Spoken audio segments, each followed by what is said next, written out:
Name's Greg Schnittker. This is Sports Psychology and Performance Enhancement, a video for assignment number 2. Hello, how are you? Hi, I'm Nina. Greg, pleasure. Nice to meet you. So, pretty nice day out there today. It's a good one. We're lucky to get some good weather. It's a scorcher for sure. You live far? Not too bad. About a little more than 10 minutes. I'm over at the college. It's right down the road right now, and I've been there for a couple of years, and been working with mainly the baseball team, and just working with them at the moment, and things been going pretty well so far. A bunch of different levels of things that we go through throughout the season and also off season, but yeah, that's just that. But I'm here today to have 100% focus on your fighting program. Great. Do you have any questions about the position to start off? I do. I always try to ask the coaches just a very brief question of what their background or what their knowledge is of sports psychology. So first thing is, like, what's the first thing that kind of pops in your head when you hear of sports psychology? So sports psychology to me is the study of how the mind impacts athletic performance. So when it comes to MMA, we need to educate our fighters on mental strategies to overcome a seemingly better opponent. Okay. So we take a look at training for a fight. Most people will say it's 90% physical and 10% mental. But when you enter that octagon, it then transitions to 90% mental and 10% physical, because all the physical preparation is now done. Right. So the mind controls the body, and if our athletes have strong mental durability, they can go out there and perform carefree to the best of their ability. Cool. So that's when your role comes into play. How do you define sports psychology? So sports psychology is a number of different things I could say to really define it, but for me to really represent what I see it as to be and what I take on it to how I deliver it to my clients is, I just say sports psychology, it's an art. There's no one way of going about it. Each athlete you come across is going to be different, and their strengths and their weaknesses are also going to be different. So there's a certain approach that you need that I definitely feel like I can, I'd sit with your team for a little bit to really determine what is the exact approach I would need. And yeah, a UFC fighter's performance is, before I came in, I just really broke it down to the past fighting experienced athletes that I've worked with, and there's 3 things that get broken down in their performance. It's their physical conditioning, their skill level, and then their psychological readiness. And based off what I've read, you have a lot of high-level athletes with a lot of great potential, and sometimes potential is all they're ever going to have. You're trying to find that extra little spark to go from having potential to, past that level of having potential, trying to just increase their performance overall, to separate them from being mediocre or moderate or good to great, to get to that elite kind of level. And so many athletes reach that kind of potential, but they never decide to factor in like the head game part to it. Everyone just thinks it's all just like how long you spend in the gym or how long you're out there practicing on the field. But when it comes to psychological readiness, it's you're doing that constantly, whether you're on the field, whether you're off the field, whether you're in the car, whether you're doing chores at home. It's just, especially for these youth athletes when they have so much other things going on, that how we can help them just take one of these approaches that we usually take and slowly, one, teach them, and then implement it into their routines to where it increases their performance. So how do you determine what specific type of approach you take? Mm-hmm. What type of one-on-one assessment do you do with each fighter? Right. So it's important to note that there's different ways, there's different types of approaches and also roles, as in sports psychology. I'm a sports psychology educator, where I've been in the game for a couple of years now, and I've done mental health coaching. I've been a trainer, and I've also worked with groups and individuals developing their psychological skills. So the approach that I take is called a cognitive behavioral approach, and what it really focuses on is the fighter's thoughts and their behaviors and how it affects their environment. So like basically just everything comes into play. It's constantly overlooked by coaches because everyone thinks, like I said before, it's all just about the physical conditioning and how long they've been training to develop their skill set, but realistically the psychological readiness of an athlete is just as important as those other two things. And with the proper guidance and sufficient dedication of the athlete, we can 100% increase their performance. So can you be a little bit more specific on the kind of guidance you're talking about? Yeah. Think about you got Conor McGregor, very well known, probably the most well known UFC fighter to this date. He's built up this reputation, and certainly the charisma and his attitude, his personality are all shown on TV and whatnot, and how just an amazing fighter he truly is. And you see the videos like on Instagram of his training and what he does and whatnot, but what's not said is was he doing for his head game, his mental readiness for a certain event. His visualization and his self-belief and positivity is not comparable to other fighters. He's saying all that smack talk on stage of like, trying to get into the other athlete's head, the other fighter's head, and it may not look like it, but his positive mentality is just him constantly, it's part of his training to really just constantly say that I'm the best and throw in a couple F-bombs here and there especially. But that's using those things like visualization, self-belief, and building self-confidence. That's one of the things that he does that we also implement slowly into our program. Mm-hmm. So I think a big part of preparing any fighter for a big fight is eliminating obstacles and building confidence. You wanna maximize their mental game. 100%. So Yep. an example of an obstacle would be, a fighter's kind of stuck in the past. Their last fight, maybe they got knocked out. They had a really rough submission, but they lost. Yeah. So how do you take that fighter from a negative mental space and help them move forward with 100% confidence that they can take on that next fight? Right.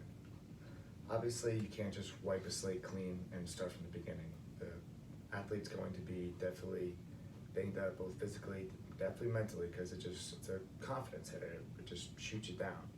So you don't go back to square one from the previous mental training that we've done. We just go back we kind of dissect the event itself, try to figure out what went wrong and what he was thinking at that exact moment. We look at the tape and we try to just figure out exactly where one thing escalated to another of just negative decision making and his thought process while doing a certain move, or while he was on the ground doing his floor game, or if he used like a left hook or something as opposed to some other move. We gotta really dissect it minute by minute so that we have a better idea of what was going through the athlete's head, so that we know the certain skills and methods for us to implement. Mm-hmm.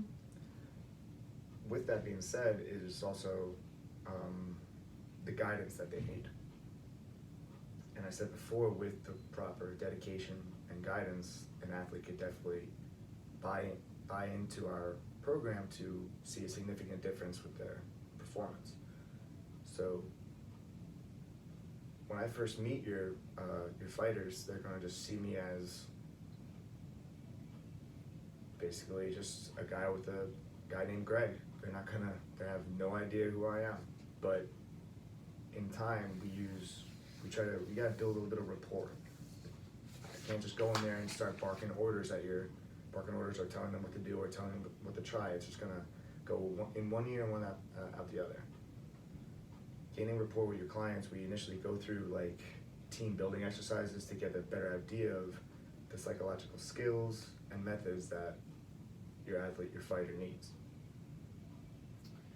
What type of team building activities do you have experience with? What have you found to be the most useful in building that rapport with your fighter or your athlete? I would definitely say there's definitely some one-on-one drills that we do, and then other things where we include multiple fighters along. It's just some things that we're just trying to learn more about one another. Since each fighter is different, you try to figure out what I said before, the strengths and the weaknesses of, let's say, if some of them are extremely self-confident, others could be not so self-confident. Others are motivated through intrinsic motivation, others are just kind of just show up to practice waiting for it to be over. This helps me determine the different approaches or the different things, the different tools I can use to implement a better mindset for those athletes to perform. And it's not that we're trying to, they can increase their athletic skills on their own. We're trying to, like I said, dissect through, I think I'm over answering your question at the moment. No, go on. So going back to figuring out which each of these athletes have, whether it's motivation or etc., it lets us know what we need to work on. Doing these group exercises, one, builds a rapport, and also, two, gives us the idea of what we need to do to benefit their performances. Mm-hmm. I agree. So, building rapport is very important, as we just spoke about. But, you know, whoever we hire, we want to make sure that we can trust this individual. So how can we trust you?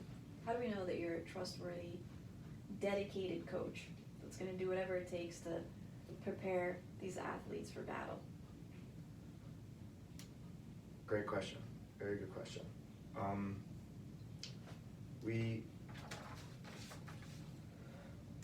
Our number one goal is to make sure that not only the athletes and the fighters or the players, whatever, are building trust with us and also trying to become more understandable of one another. We want to make sure the coach is on the same page as us. If we're not on the same page with the coach, then it could be just not a very cohesive program that we're running. We want everyone to be working together. That's just the way things should be. We go by, and I've been going by, the AASP Ethical Principles Code of Conduct, and all those principles have been definitely extremely important throughout my whole career thus far. I always want to make sure that I've remained competent and I keep a high level of integrity inside the program while I'm working, and also when I'm outside of the building, outside of the job. Just because you never know who's watching, and you want to make sure that wherever you are, you still got your name on your back of representing the people that you work for. Professionalism is my middle name. I don't know why my mom gave me that name, but I live by it. I'm very professional no matter where I am, and I make sure that I maintain a high level of it. If you like, also, you can contact my previous employers, all on that resume that I gave you. So what are the the characteristics of a professional individual? What's your definition of upholding professionalism? Upholding professionalism is a number of different things. It's being a genuine, respectful human being when no one's watching. It's kind of going back to integrity. It's performing at your highest level, whether the odds are forever against you. It's not quitting. It's trying to give the best you can, whether the team or the athlete's in a bad slump or if they're at the top of their game. Being professional is having the important, even throwing some sportsmanship in there and learning and also being a leader for your athletes and the other coaches around you, and among other things. Yep. As with any sport, this isn't just isolated to MMA. Athletes go through a lot of ups and downs. Their moods, there could be some drastic mood swings. It could be due to lack of sleep. When it comes to fighting specifically, especially towards the end of a fight camp, we're dealing with a lot of grumpy individuals because their calories are severely restricted. Yeah. They're trying to maintain weight. They have a ton of stress coming from all different Very directions. difficult. Yes. So if you're working with a fighter, you're in those last couple weeks of fight camp, and they just come in with a really bad attitude, they don't want to hear anything you have to say. How do you go about that? What's your strategy to keep them motivated? If you have let's say you have a group of baby ducks, Okay. and this one duck just does not want to follow the rest of the pack. He's extremely, like you said, just not feeling the whole walking a line thing today. Does not want to follow the rules, not looking to follow the mother duckling at all.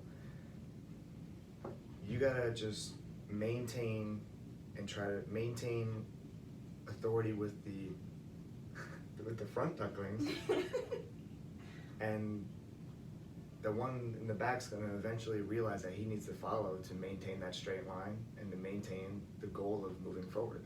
Mm-hmm. And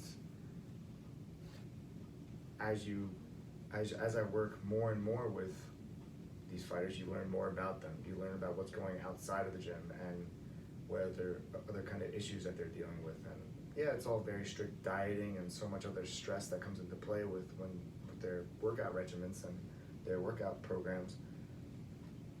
But it's our job to build that motivation and help them realize that they need to keep moving forward to follow the other ducklings. All right. Mother Duck. That's going to be your nickname. Mother Goose. Yeah, that'll certainly build the rapport real quick.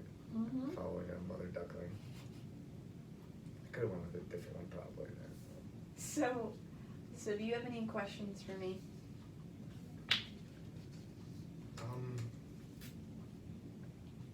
I would say how many fighters are currently in your program? 12. And what level are they? Is it various levels? Is it all levels of MMA? Yeah, we have some that are just starting out in their career. It's their first year fighting in a professional organization. Okay. And then we have others that have, 10, 11 years of experience in the UFC. Wow. Interesting. So it's definitely a wide range of athletes, a wide range of personalities, Right. and learning how to adapt to each and every one of them is a job in itself. I can imagine it's a big age group that you're working with there as well, and there's an assessment that we go through as well. So you have your 12 different fighters. We will go through. I touched on it a little bit earlier. We go through an assessment for like a one-on-one assessment for each of those 12, because an 11-year fighter, 10-year, 12-year fighter is going to have a different mindset most likely as opposed to a guy who's just beginning. So again, we do the assessment of figuring out what psychological skills they need and whatever methods they may need, because that's how we determine the type of approach that we're going to help them with. So again, those methods are the strategies and the techniques and like the practices that help the athlete build those psychological skills. The psychological skills being building self-confidence and the anxiety control and the intrinsic motivation, how to control when you need to pay attention more. Anxiety control is a huge factor. Obviously, there's a ton of nerves and anticipation going into a fight, especially if it's a championship fight. Mm-hmm. You know, everything's on the line. Every fighter has the dream of getting that belt, you know, Yeah. becoming the champion of their division. You want to be on top. I don't know a single fighter that, you know, that enters a training camp without that end game in mind, without Mhm. that final destination. So how do you help your fighters manage anxiety? Through practices of imagery, visualizing their attack, and just having it's similar. It's very similar with a lot of other athletes. Giving them having the build up of anxiety within their bodies are so at first seem so uncontrollable. They need to. There's breathing techniques. There's, like I said, trying to develop imagery in the head of what they need to do in order to bring themselves down to a more control level state, and we teach them and try to implement into their routine so that they not only are just much more relaxed going into these fights, to where now their nerves are more relaxed to the point where, yeah, there's still going to be adrenaline shooting through their veins and being really hyped up for it, but it's not going to have any kind of negative effect like anxiety would. It's all just trying to give positive energy towards their goal. Yeah, that's Do you have any other questions for me? Not at the moment, but if you, by all means, I'd love to, you can reach out to me if you have any other questions, if you'd like to meet again to further discuss our program and what else it entails. I'd love to meet up. Great. All right. Well, thank you so much for your time. Nina, thank you so much for having me. Thank you. Enjoy the rest of your day. You too.